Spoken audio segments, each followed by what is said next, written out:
Hello everyone, welcome to my YouTube channel. तो guys, जो मेरा वीडियो देखते मुझे सब्सक्राइब करते, आई एम वेरी थैंक्सफुल। तो आजकल मेरी तबीयत बहुत ज़्यादा ख़राब रहती है और कई बार तो ना कुछ भी करने का मन नहीं करता है और लगता है कि बस मैं ये बैठी रहूं या मैं सो जाऊं। तो अक्सर ना मैं ये गाना सुन लेती हूँ अपना मनोबल बढ़ाने के लिए। जीवन कहीं भी ठहरता नहीं है, तू ना चलेगा तो चल देंगी राहें, मंजिल को तरसेंगी तेरी निगाहें। लेकिन मैं जीवन को चलाने पर भरोसा नहीं करती, क्योंकि बिना मंजिल के भी हमको आगे बढ़ना चाहिए, क्योंकि खुद के लिए जीना तो मानव जीवन का स्वार्थ है। तो गाइज, टीवी जगत हमारे मनोरंजन का एक बेजोड़ माध्यम है और टीवी पर हम चाहे तो अपना मनपसंद सीरियल देख सकते हैं। और जो बच्चे किसी कंपटीशन एग्ज़ाम की तैयारी कर रहे हैं वो न्यूज़ देख सकते हैं, या फिर काफ़ी सारे जनरल नॉलेज बढ़ाने वाले शो आते हैं वो भी देख सकते हैं। और हम टीवी के माध्यम से कुकिंग चैनल भी देख सकते हैं और बहुत ही सरल तरीके से कुकिंग करना सीख सकते हैं।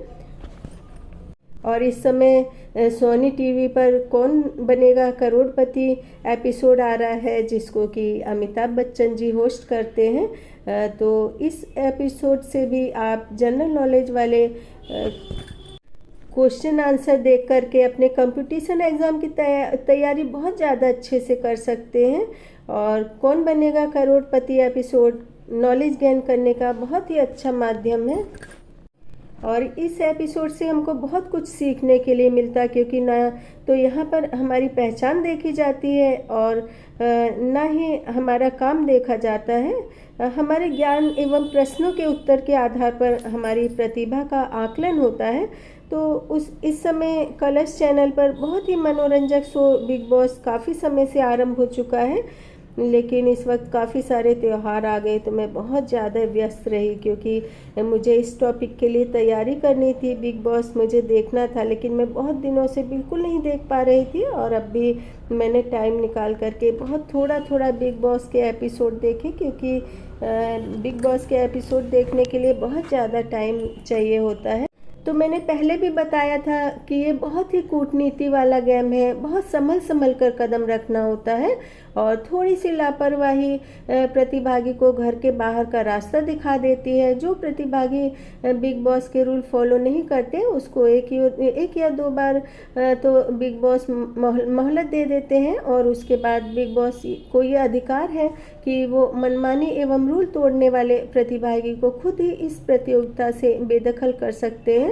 और इस प्रतियोगिता में प्रतियोगी की एंट्री इम्प्रेशन को भी बहुत ज़्यादा नोटिस किया जाता है, जैसे कि चाहत पांडे जो कि जबलपुर के दमोह से हैं, और इनकी एंट्री होते ही लगा कि एक छोटे से शहर की लड़की में कितना आत्मविश्वास है।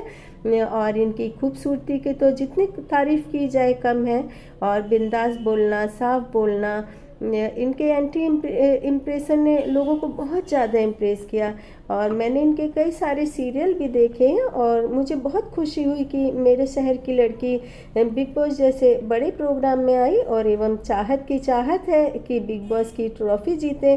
और यहाँ पर सभी प्रतिभागी ट्रॉफ़ी जीतने की ख्वाहिश लेकर के आते हैं। और चाहत का होम टाउन कुशीनगर में है, तो ये भोजपुरी भी हैं। और चाहत पांडे बेहद खूबसूरत हैं, खूबसूरती में सादगी है और सादगी में नटखट अदाएं, और अदा में एक चुलबुला पंसा और भोला पंसा है जो कि इनके लुक को और भी ज़्यादा आकर्षक बनाता है। तो गाइज़, इस समय बिग बॉस का 18वां सीज़न चल रहा है और इसका प्रीमियर 6 अक्टूबर को शुरू हुआ था। और इस शो को सलमान भाई 15वीं बार प्रस्तुत कर रहे हैं। तो सलमान भाई का नाम आते ही आप लोग कुछ अपनी योजनाएं ना मेरे लिए बनाने लगे, या फिर धमकी या कुछ, क्योंकि यदि आप लोग किसी भी तरह की मेरे खिलाफ योजनाएं बनाएंगे तो इससे मेरा ही फ़ायदा होने वाला है। क्योंकि मुझे भी थोड़े से सिक्योरिटी गार्ड मिल जाएंगे, और ना मैं सब्जी वगैरह लेने जाती हूँ तो मुझे थैले लाने में बहुत ज़्यादा मुश्किल होती है। तो ये जो सिक्योरिटी गार्ड आएंगे फ्री फोकट के मुझे मिल जाएंगे, तो मेरा इससे फ़ायदा होने वाला है।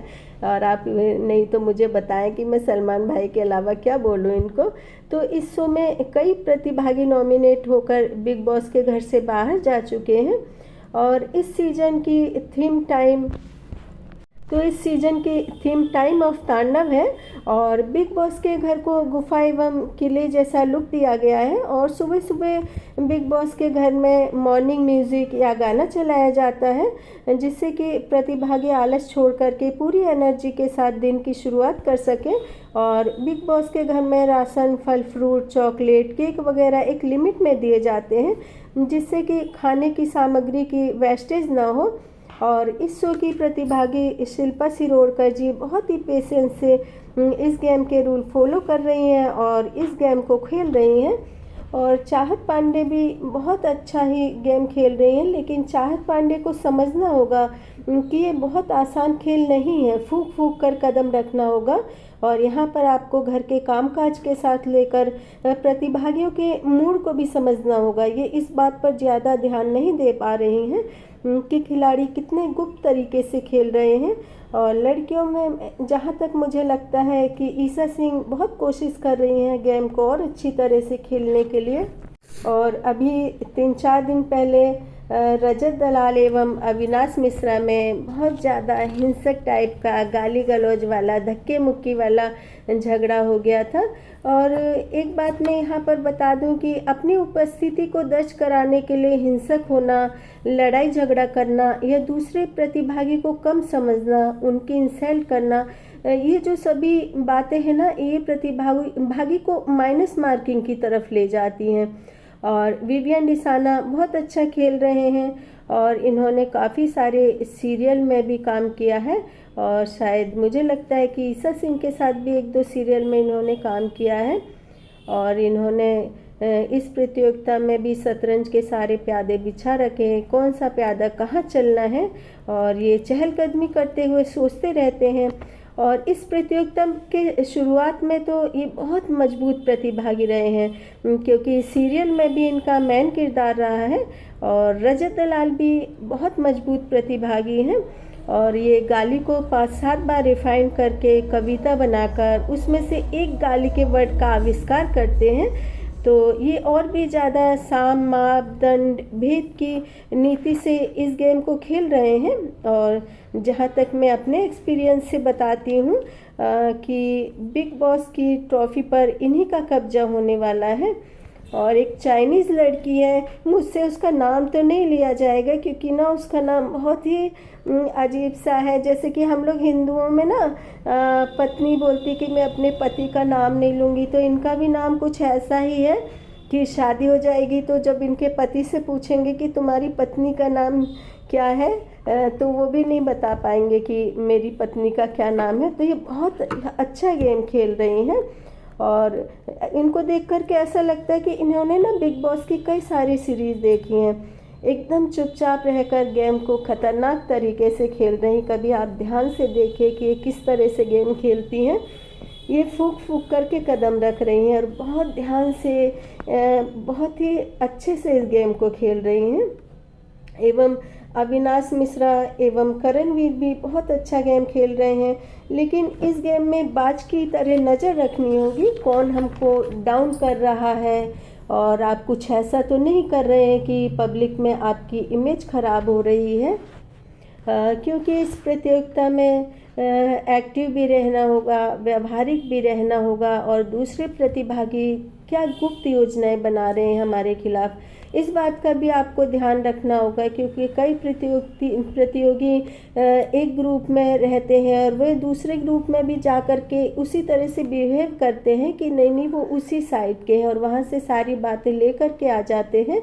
तो जो भी प्रतियोगी हैं उनको इस बात का बहुत ध्यान रखना होगा कि प्रतिभागी हमारे खिलाफ क्यों जा रहे। और जिस भी प्रतिभागी के खिलाफ घर के सदस्य बहुत सारे एक साइड में हो जाते हैं ना, तो उनको इस बात का ध्यान भी रखना होगा, चौकन्ना रहना होगा, साथ ही खुश भी रहना होगा उनको कि पब्लिक के बीच में उनकी पकड़ मजबूत हो रही है। जब आपके तरफ के प्रतिभागी आपके विरोधी हो रहे हैं तो आपका जो पक्ष है बहुत ज़्यादा मजबूत हो रहा है।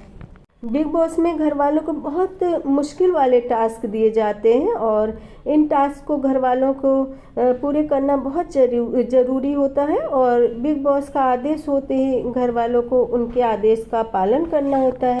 बिग बॉस के घर के सदस्यों को घर में एंट्री करने से पहले ये समझ लेना चाहिए कि आप कितने भी बड़े सेलिब्रिटी हैं, बिजनेसमैन हैं या सीरियल में लीड रोल करते हैं और या बड़े सुपरस्टार हैं, तो आपको सभी पावर बिग बॉस के घर के बाहर छोड़ने होंगे।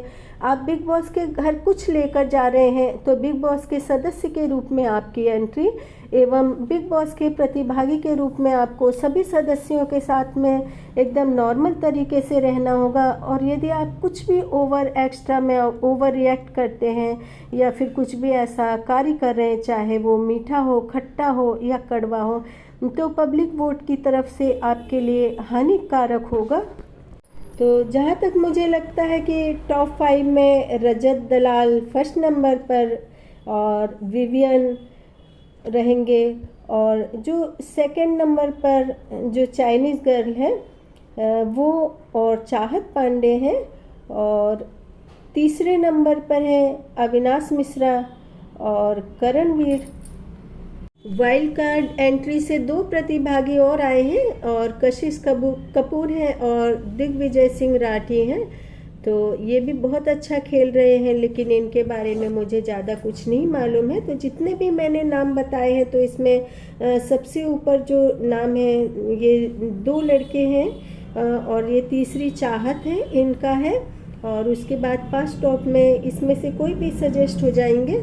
तो बिग बॉस में घर वालों को बहुत ही ज़्यादा कठिन और मुश्किल टास्क दिए जाते हैं, और बिग बॉस में रहना कोई आसान काम नहीं है। इतने दिनों तक आप अपने घर परिवार से दूर रहते हैं, ना आपको अखबार पढ़ने के लिए मिलता है और ना ही टीवी देखने के लिए मिलता है, ना ही आप कुछ भी नहीं मनोरंजन जो आप बाहर रह कर के क्लब जाते हैं, पार्टी करते हैं, वो कुछ भी नहीं कर सकते हैं।